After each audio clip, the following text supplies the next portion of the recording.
Dari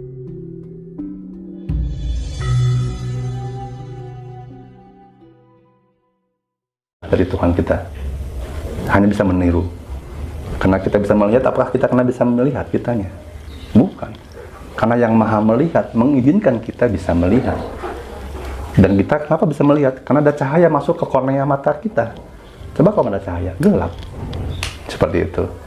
Jadi bagaimana manusia yang sudah menenggeling kaulah Gusti? Secara simpelnya, dia yang sudah bisa selaras dengan alam, dengan makhluk ciptaan semuanya. Dia yang bisa tenang dalam keramaian. Dia yang bisa pergi tanpa melangkah. Dia yang sudah punya pendirian, kekokohan batiniah yang menaungi semuanya, baik kepercayaan agama, aliran kepercayaan apapun, dengan sama rata. Dan dia tidak pernah bermasalah dengan siapapun, karena dia sudah tidak bermasalah dengan dirinya. Sudah apa? Kalau Jawa tuh yang ing pandum tuh saya lupa. Tadi ada masuk tapi saya lupa tuh bahasanya. Saya kalau Jawa jadi susah. Nerimo ing pandum akan muncul matur nuwun. Nerimo ing pandum gitu. Itu sebenarnya. Yang sudah nerimo ing pandum itu yang sudah melalui kau Gusti, salah satunya. Nerima aja. Nerima, bersyukur, berserah. Beberapa waktu yang lalu kan heboh bahwa ribuan leluhur mulai menitis gitu kan. Nah, terus kan ada juga nih manusia yang pilihan gitu. Manusia pilihan itu sebenarnya manusia yang bagaimana, Kang? Terus antara menitis dan titisan tuh bedanya apa?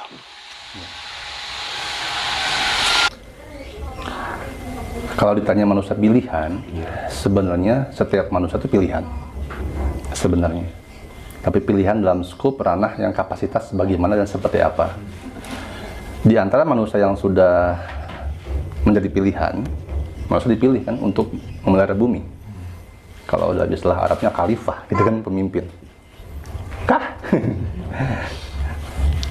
Pemimpin gitu.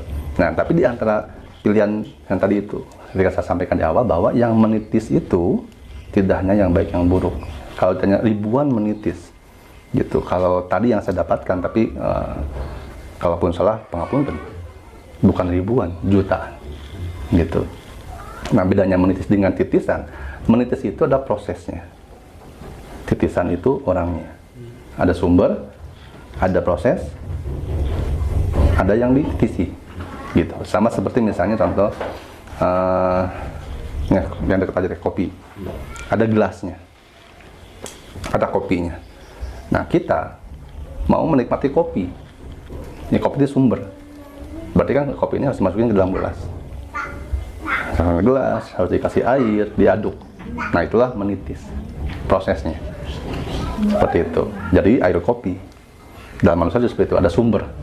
Sumber pusat utama adalah yang Maha Kuasa itu sendiri. Proses penyatuannya disebut menitis. Orang yang dititisi itu titisan. Itu yang saya pahami. Pengapunten kalau salah. Nah, terus tadi apa satu lagi saya ada agak lupa pertanyaannya. Banyak ribuan leluhur yang manitis. Perbedaan titisan sama manitis tadi itu apa? Oh ya, ya perbedaannya itu tadi. Kalau menitis itu prosesnya, titisan itu orang yang dititisi. Nah, dalam proses menitis ini ada orang yang sudah dipantau oleh leluhur sama Yang Maha Kuasa bahkan sejak belum dari lahir. Ada yang sudah, oh di sumber nih, ini orang ini adalah makhluk titisan. Kalau kita biar simpel, biar gampangnya adalah kita lihat cerita Dewa Krishna misalnya, gitu. Wisnu menitis ke Krishna, gitu. Itu langsung tuh, karena langsung masuk sep gitu. Nah, ada yang memang langsung seperti itu, gitu. Kalau pemahaman saya, memang ada juga yang manusia titisannya ada yang gagal dalam proses menitisnya ini. Nah, ini nyambung yang tadi, Mas. Bagi saya, ada yang misalnya saya ngaku ada ini, saya ngaku ada ini, saya titisan ini gitu. Bagi saya, ketika seorang titisan mengakui dia titisan siapa, maka dia telah batal menjadi titisan. Karena ada pengakuan dalam dirinya. Sedangkan bagi pemahaman saya yang tadi, ada yang 7 tadi kan, kalau ininya sudah hilang, baru bisa bertemu dengan ini. Tapi kalau dia kembali jadi saya titisan ini, berarti tidak ada pengakuan. Berarti dia kembali ada pengakuan, itu adalah dia merasa paling benar, dia suci.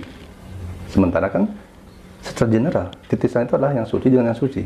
Berarti secara tidak langsung dia mengakui dia suci, dia titisan, maka akan batal yang lainnya. Jangan saya pahami. Gitu. Bedanya itu, menitis proses, titisan itu adalah yang dititisi. Banyak orang bingung tentang sosok Satrio Piningit ya. Kalau saya sempat lihat beberapa pembahasan begitu, sering Satrio Piningit dikaitkan dengan orang-orang yang cerdas, pemberani, ya kan? Beberapa sosok ya, ada Cak Non, ada Bosman, ada Kang Deddy Mulyadi, ada segala macam, banyak banget itu. Kalau penjelasan dari Kang Reza sendiri, sebenarnya siapa beliau itu, Kang? Bagaimana menjelaskan Satrio Piningit itu?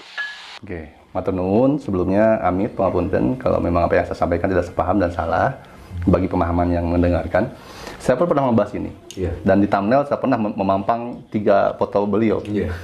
Dan banyak yang tidak menonton konten, baru melihat sudah berkomentar. Jadi memang secara skup besar ini kita lihat, saya sampaikan dulu pemahaman umum masyarakat yang melibatkan sosok yang tadi disebut-sebutkan. Ada Mbah Nun, ada Mardi Kuwokwik, begitu kan ya. Ada yang lain juga, bahkan ada juga di kepercayaan Kesundaan disebutnya ada Kang Deddy Mulyadi, begitu. Ada juga yang lain-lainnya, macam-macam banyak. Nah, sama halnya seperti Semar. Satrio Piningit adalah sifat, adalah filosofi, adalah pengkajian diri, naiknya proses diri dari bocah Angon, Satrio Piningit, Ratu Adil. Nah, 3 proses ini yang saya pahami adalah pencapaian diri. Pencapaian diri. Dan ini bahasa bocah Angon, Satrio Piningit, Ratu Adil, itu bahasa Nusantara. Kalau bahasanya ada di agama lain, ada juga. Gitu, yang lain-lainnya. Satrio Piningit itu artinya kan satria. Nah, kalau satria, kita kaji satria itu apa sih? Dia itu yang betul pemberani. Tapi yang berani dalam hal apa? Satria itu yang berani. Yang pertama, bukan hanya berani bertempur, tapi berani mengakui kesalahan dirinya. Berani minta maaf, kalaupun dia salah, bahkan tidak salah pun dia berani minta maaf. Dan kesatria ini adalah yang dia berjalan pada yang benar. Dia mempertahankan prinsip, selalu mengkaji diri, selalu berkontemplasi, selalu merasa diri yang tadi 7 tadi itu. Nah, kalau saya jelaskan terlalu panjang guys. Gitu. Nah, Piningit kan itu tersembunyi, menyembunyikan. Jadi ketika si satrio orang ini, yang satrio yang udah gagah berani melakukan kebaikan, menyebar, contohlah menyebar semuanya belas asih segala macam, kalau beramal soleh, angkara murkanya dihilang, nahima apa? Nah, itulah bahasanya, saya kurang paham kalau bahasa Arab. Itulah pokoknya yang baik-baik semuanya, beramal, bersedekah segala macam. Itu harus disembunyikan. Itu harus Piningit. Ini skupnya besar, harus Piningit disembunyikan dirinya. Maka kalau di dalam istilah Sunda, mungkin di Jawa juga ada istilah sembunyi dalam terang. Seorang yang sudah menjadi Satrio Piningit, dia akan terang dilihat orang. Tapi orang tersebut, dia tersebut tidak mengakui dia siapa, tidak menunjukkan kebaikannya. Jadi semua kebaikan dilakukan, dia sembunyikan. Jangankan untuk diberi penghargaan, dipuji. Bahkan ketika dia melakukan itu pun, sebisa mungkin, nggak ada orang yang melihat. Kalau dalam kepercayaan yang banyak disebarkan kan, ketika kamu beri dengan tangan kananmu, tangan kirimu jangan tahu gitu kan. Nah, itulah salah satu sifat Satrio Piningit aslinya. Kalau dalam istilahnya ada juga yang namanya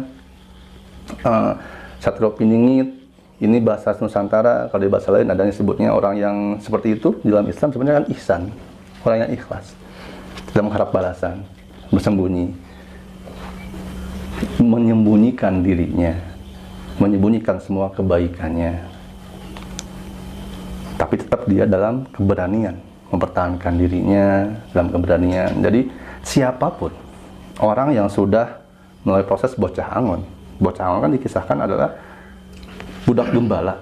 Nah, yang digembalakannya apa? Apakah hewan ternak? Kalau dalam harfiah yang asli, ya iya, kerbau. Tapi kalau dalam hakikat kehidupan, bukan. Yang digembalakan itu hawa nafsunya, ego diri, sifat. rasa malas, rasa benar sendiri, balik lagi tadi tujuan yang tadi digembalakan. Siapa yang sudah bisa menggembalakan hawa nafsunya, mengendalikan ego dirinya, maka dia akan naik derajat dari satrio piningit.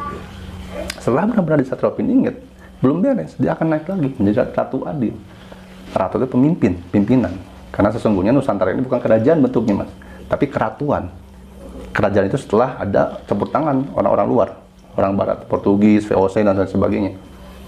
Gitu dirubah, ada yang merubah gitu, keratuan.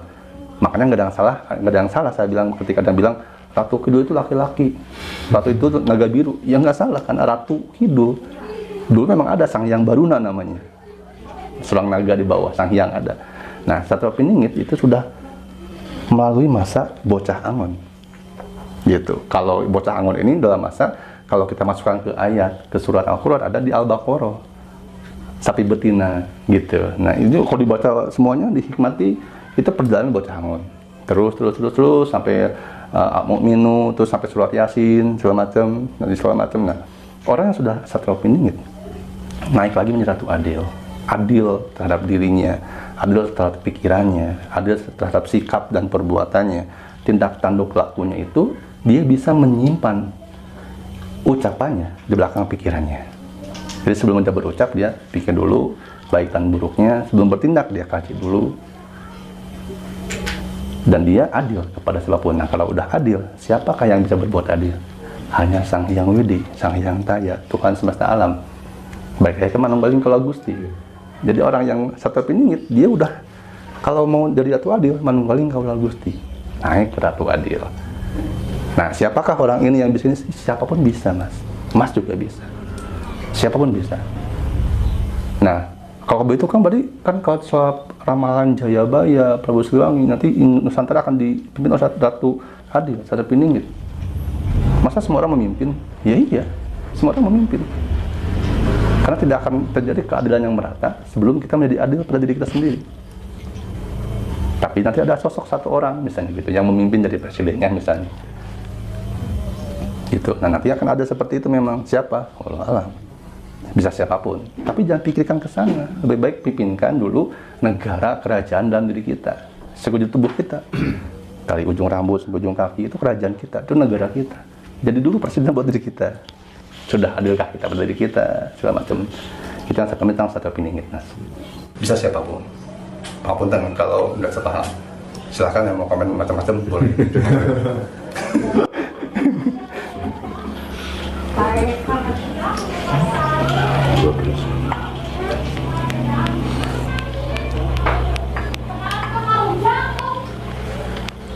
Ini Kang Putri mau masuk karena di pemukiman warga gitu, dari banyak suara-suara gitu ya, noise.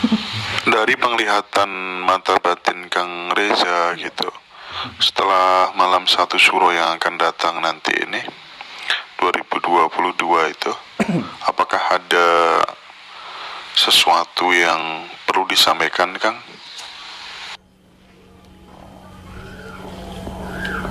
Ini berkaitan dengan pertanyaan yang sebelumnya. Apa yang saya dapatkan, saya terima di tahun 2022. Apakah yang akan terjadi tahun ini di malam 1 Suro selanjutnya? Pasti ada. Tapi sekali lagi pengapunten Mas Indra semuanya atau yang nonton di channel Ngaji Rasul. Semoga nggak terjadi itu aja. Aku nggak tego nyampainya, Mas. Aduh, gimana gitu. Semoga jangan terjadi. Tapi kalaupun terjadi, ya wis, rapopo lah. Kan beliaunya berkehendak. Loh, kita ini siapa sih? Jangankan harta, anak, keluarga, diri kita aja bukan milik kita, kan begitu. Seperti itu. Jadi kalau ditanya nanti setelah sesuatu apa yang akan terjadi, apapun yang akan terjadi itu kehendak Yang Maha Kuasa. Yang pasti sebelum 1 Suro, semoga kita semua, khususnya diri saya pribadi, sudah benar-benar bisa mengkaji dirinya, sudah benar-benar bisa mengenali dirinya, sudah bisa sempurna ilmunya, sempurna harta bendanya, sempurna pangkat jabatannya. Apa yang dimaksud sempurna ilmu? Sempurna ilmu itu bukan cuma sakti digdoyo mandraguna dan lain sebagainya. Apa sakti ilmu? Misalnya contoh, ada seorang yang belajar di dunia politik, dia ahli hukum, dia mendapatkan gelar misalnya sarjana hukum atau segala macam. Ilmu yang sempurna itu adalah ketika ilmu yang digunakan untuk kemaslahatan, kebaikan umat semua, dan tidak mengakibatkan keburukan kepada dia. Pengapunten, saya tidak berpolitik, saya tidak berpihak kepada siapapun. Orang-orang yang, mohon maaf, korupsi di sana, orang pintar, orang bodoh, orang pintar, punya keilmuan, akuntansi, tata negara dan sebagainya, tapi digunakan untuk hal yang berlainan. Nah, itu ilmunya tidak sempurna. Gitu. Nah, harta benda yang sempurna apa? Harta benda yang sempurna yang menjadikan diri kita dan keluarga kita tidak berakibat buruk. Harta yang kita miliki tidak membuat kita habis karena sakit, habis karena lain sebagainya. Semoga seperti itu. Saya juga walau alam cinta memang harus ada beberapa tempat yang harus saya kunjungi di Jawa juga sebenarnya, tapi belum tahu kapan. Nyambung dengan satu surah ini gitu, tapi kita lihat kehendak yang Maha Kuasa. Yang pasti sekali lagi pengapunten, mohon maaf sekali saya tidak bisa sampaikan apa yang akan terjadi satu suruh.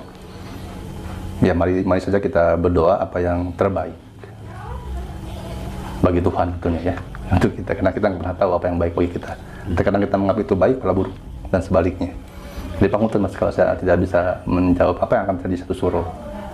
Yang pasti sebelum satu suruh, apapun yang akan terjadi nanti, apapun itu, semoga kita sudah menjadi manusia yang ilmunya sempurna, harta benda sempurna, sudah bisa mengkaji diri. Dari setiap pertanyaan tadi, kita harus sudah bisa, semoga, khususnya saya yang berbicara, karena saya pun belum tentu sudah ada di posisi tersebut, begitu, sudah bisa menapaki sifat-sifat tadi, baik itu yang 7 tadi, dan sudah ada konsistensi di sana, baik filosofi semarnya, filosofi bocah angon, filosofi ningit atau adilnya. Semoga kita semua selalu berada pada kebijaksanaan, kedamaian, kesejahteraan, keselamatan, dan kita semua dinaungi dalam perlindungan yang Maha Kuasa, apapun kepercayaannya, apapun keyakinannya. Tergantung pada kita semua nanti apa yang terjadi. Maka kalau kita berusaha mensejatikan diri kita, kembali manunggaling Kaula Gusti, kembali ke ajaran leluhur yang sejati, mengenali Semar, sifat-sifatnya kita teladani. Semoga sebelum satu suro ini, dan nanti terjadi satu suro, insya Allah baik Pak ya. Kita aja. Kita pokoknya. Nah, ini ada yang menarik Kang Reza kebetulan pernah bahas ini sebelumnya, bahwa Mbak Yu dipersepsikan atau dikatakan sudah tahu kapan dia akan meninggal dunia gitu. Menurut Kang Reza sendiri, bagaimana melihat pernyataan itu? Terus orang-orang seperti apa yang dia bisa dianugerahi, bisa mengetahui kapan dia akan meninggal dunia? Baik. Sebelumnya pengapunten kepada semua praktisi supernatural, spiritual, pemuka agama atau apapun itu, saya mau mengungkapkan ini karena pertanyaan ini sebelum pertanyaan dijawab, dari pertanyaannya saja sudah bisa menimbulkan kekacauan berpikir orang-orang. Gitu. Oh nggak ada Kang, siapa yang bisa mengetahui kematian? Itu mah Mbak Yu memang kebetulan aja, kan banyak seperti itu. Itu mah haknya prerogatif Tuhan, nggak ada yang bisa tahu gitu. Tapi balik lagi, seperti apa yang saya pernah tadi sampaikan dari awal, saya hanya bisa berkata apa yang saya alami. Kalau saya tidak tahu, saya tidak tahu. Seperti tadi kan, siapa nama si ibu atau ibu saya mana? Kalau nama saya nggak tahu, saya nggak tahu gitu. Saya nggak tahu. Berdasarkan pengalaman saya, apakah benar Mbak Yu mengetahui dia sebelum meninggal? Benar dan tidaknya, yang mengetahui hanya Mbak Yu sendiri dan Tuhan. Yang benar dan tidaknya, saya tidak ada hak untuk menjustifikasi Mbak Yu adalah apakah benar atau hanya kebetulan. Saya tidak berhak menjustifikasi.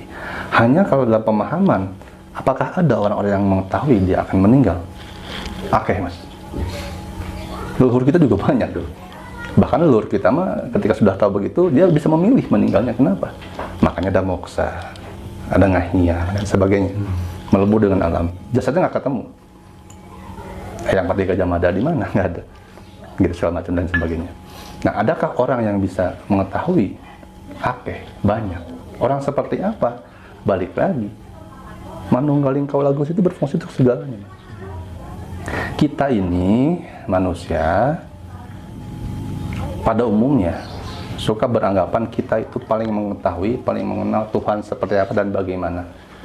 Setiap ajaran, kepercayaan, keyakinan, semuanya merasa paling benar. Tuhan itu seperti ini. Maka dia selalu merasa bahwa, oh saya harus mengajarkan, menyebarkan, dan mengajak orang untuk masuk ke apa yang saya yakini, apa yang saya percayai. Bahkan tidak jarang diantaranya memaksakan orang masuk ke kepercayaan dan keyakinannya. Karena dia memahami bahwa ini yang paling benar. Tuhan itu seperti ini. Ini utusannya, ini tuntunannya. Dan ketika mereka melakukan itu, mereka menganggap, merasa, itu sudah ada di dalam Tuhan. Tuhan ingin seperti itu. Padahal sejatinya, tidak ada yang benar-benar mengetahui apa keinginan Tuhan, apa kemauan Tuhan, dan Tuhan itu seperti apa. Setiap manusia, dalam setiap adab, peradaban, ajaran, dia selalu, kalau mencapai sebuah spiritualitas, dia menemukan pengalaman, dia akan menjabarkan, mendefinisikan Tuhan dengan apa yang dia temui. Nah, siapakah orang-orang yang mengetahui dia sudah meninggal? Bagaimana orangnya yang sudah menunggalin Kaulah Gusti, yang benar-benar sudah paham dirinya siapa, ada apa dalam dirinya, sekujur rambut sampai ujung kaki, apa, ada siapa dan siapa. Bukan hanya sekedar ada siapa dan siapa ya, saya titisan siapa ya, bukan hanya sekedar itu. Jangan hanya berhenti pada saya titisan siapa. Oh, saya titisan Prabu Brawijaya misalnya, selesai. Tidak. Itu ada satu tahapan mengenal lapisan-lapisan diri, seperti 7 lapis langit, 7 lapis bumi. Manusia ada 7 lapisan, kulit ada 7 lapis, daging ada 7 lapis. Kita tuh ada tubuh fisik, ada tubuh spiritual, ada tubuh mental, dan lain sebagainya. Orang-orang sudah mengenali pada semua hakikat kehidupan itu, dia sudah tahu. Dan saya juga mengetahui ada beberapa spiritualis kesundaan, beliau sudah menyiapkan tempat moksanya. Zaman sekarang loh, Mas. Iya. Aku sendiri kaget loh. Masih ada loh orang seperti ini. Di zaman 2022 loh. Ini terkesan seperti khayalan atau imajinasi, tapi memang ada. Gitu. Ada orang yang menyampaikan ke saya, tapi dia tidak bilang di mana tempatnya, kapan, gitu. Nah, kalau soal meninggal yang biasa, pengalaman pribadi saya pribadi, kenapa kalau orangnya bisa seyakin itu? Berawal dari keyakinan, kepercayaan yang saya alami. Almarhum Bapak. Contohnya, gitu. Dan kalaupun saya misalnya dianggap membual, ya bisa ditanya kepada mama yang paling tahu. Jadi walaupun kita semua tidak mengetahui secara pasti, dalam artian apakah tidak menyadari ucapannya. Bahkan ketika saat-saat terakhirnya, Bapak menyampaikan ke saya, gitu kan, mama sebelumnya, Bapak udah telat nih, katanya. Udah telat, harusnya Bapak tuh kemarin, Bapak mau pulang. Iya, kan Bapak mau pulang, Bapak akan sembuh. Kepada saya pun begitu. Bapak tuh udah telat, mau pulang. Iya, mau pulang, yuk pulang sama saya, gitu. Dan dulu Mama sempat bilang Bapak, gitu. Ini bukan berarti saya bilang bahwa Bapak saya gimana, tapi saya hanya menceritakan pengalaman saya. Sebelum-sebelumnya teman-teman Bapak yang lain juga ada yang begitu. Gitu, tapi ini adalah yang saya pahami, yang saya yakini berdasarkan pengalaman. Tidak wajib mempercayai yang mendengarkan semuanya. Ada orang seperti itu, ada akeh, makanya aku bilang akeh. Leluhur contoh ada. Nah, makanya saya kaget ketika kemarin saya bertemu dengan salah satu spiritualis Sunda, gitu. Loh, masih ada ya 2022 yang bisa gitu. Gimana caranya? Susah, gitu. Ada Mas. Ya, ini mungkin pertanyaan terakhir, Kang ya. Satu lagi kan. Antara Bali dan Jawa, Kang Reza, kelihatannya ada hubungan yang rahasia yang jarang orang bisa tahu begitu. Kalau menurut Kang Reza sendiri, seperti apa tuh hubungan antara Bali dan Jawa? Bisa Jawa Barat, bisa Jawa Tengah, Jawa Timur, dan lain sebagainya. Nah, ketika soal Bali dan Jawa, kembali kepada tadi yang saya sudah sampaikan bahwa bentuk Nusantara dahulu bukan kepulauan. Dulu adalah kontinental yang terpisahkan selat dan lautan. Kalau ratusan ribu tahun yang lalu, kurang lebih, itu kan hanya ada Sunda besar, Sunda kecil.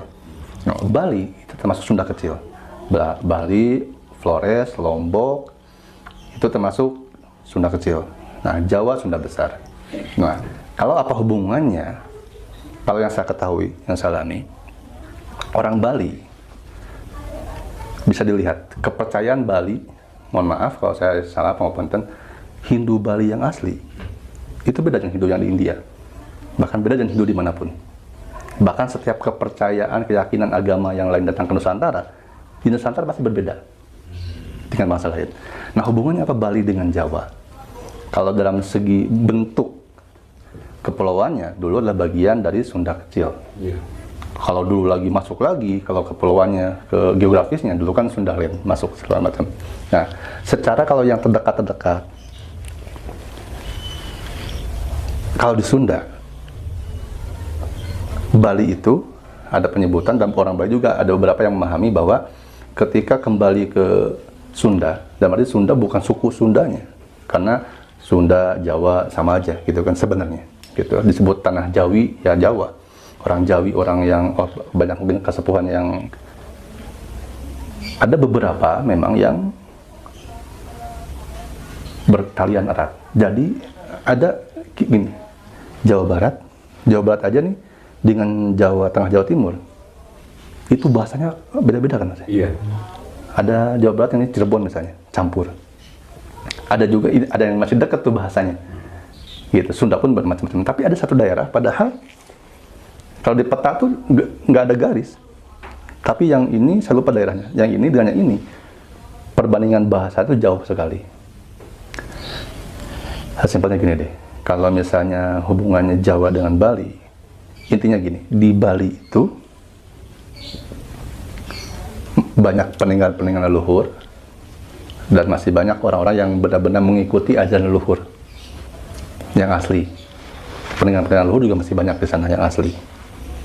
Itu salah satu yang tadi saya sampaikan soal Ibu Ratu Kidul yang dari terahnya kerajaan Panjalu, Nyimas Mamperangkat atas wayang, ada kakak namanya, ada ayahnya Prabu Cakadewa, salah satu juga beliau meninggalkan di sana, meninggalkan peninggalannya banyak. Coba dulu.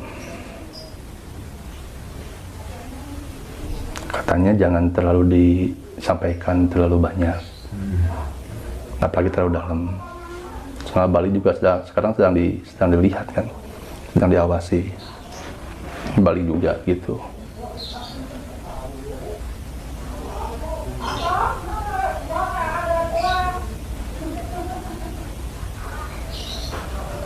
Ya gitu deh, semoga nggak terjadi deh. Yang pasti hubungannya erat, persaudaraannya erat. Di Bali itu kan Tirte. Tirte itu sama dengan Sunda Wiwitan, sama dengan Kejawen. Gitu, kita kepetayan. Jadi kalau dibilang hubungannya apa, ya secara general sebut saja, secara simpelnya. Saat ini boleh saya sampaikan, saudara, erat, masih menjaga leluhur, masih banyak rasa peninggalan leluhur di sana juga. Gitu. Oke. Oke, makasih Kang ya. Sama-sama. Mudah-mudahan apa yang disampaikan Kang Gereja Rahasia pada pertemuan kali ini bisa bermanfaat. Amin. Dan menjadi inspirasi kami untuk lebih belajar dan belajar terus kan. Oh, kebalik Mas. Iya. Saya yang harus banyak belajar. Karena ketika saya banyak berkata, berarti artinya saya harus lebih banyak ke dalam diri sendiri.